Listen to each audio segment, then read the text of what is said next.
चुनाव आयुक्त की नियुक्ति वाले विधेयक को लेकर मोदी सरकार बुरी तरह से फंस गई है। इसे लेकर विपक्षी दलों से लेकर तमाम विशेषज्ञ तक सवाल उठा रहे हैं, क्योंकि अगर सरकार का बिल पास हुआ तो चुनाव आयोग सरकार के दबाव में आ जाएगा।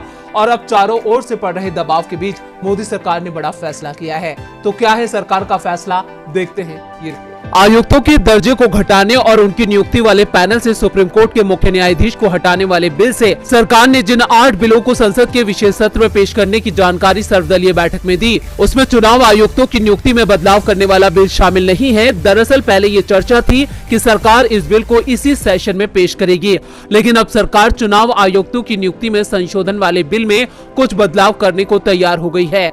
बदलावों के बाद नया बिल पेश किया जाएगा। दरअसल सरकार ने जो बिल तैयार किया था उसमें आयुक्तों को सुप्रीम कोर्ट के जज के दर्जे की बजाय कैबिनेट सचिव वाली हैसियत दी जानी थी। सरकार की इस कोशिश का जमकर विरोध हो रहा था।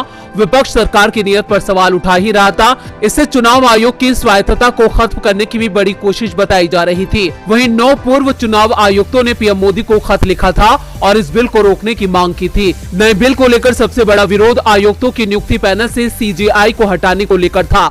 सुप्रीम कोर्ट के निर्देश पर जो पैनल बना था उसमें पीएम, नेता विपक्ष और सीजेआई को शामिल किया गया था, लेकिन सरकार के बिल में सीजेआई की जगह पर केंद्रीय मंत्री को जगह दी गई है।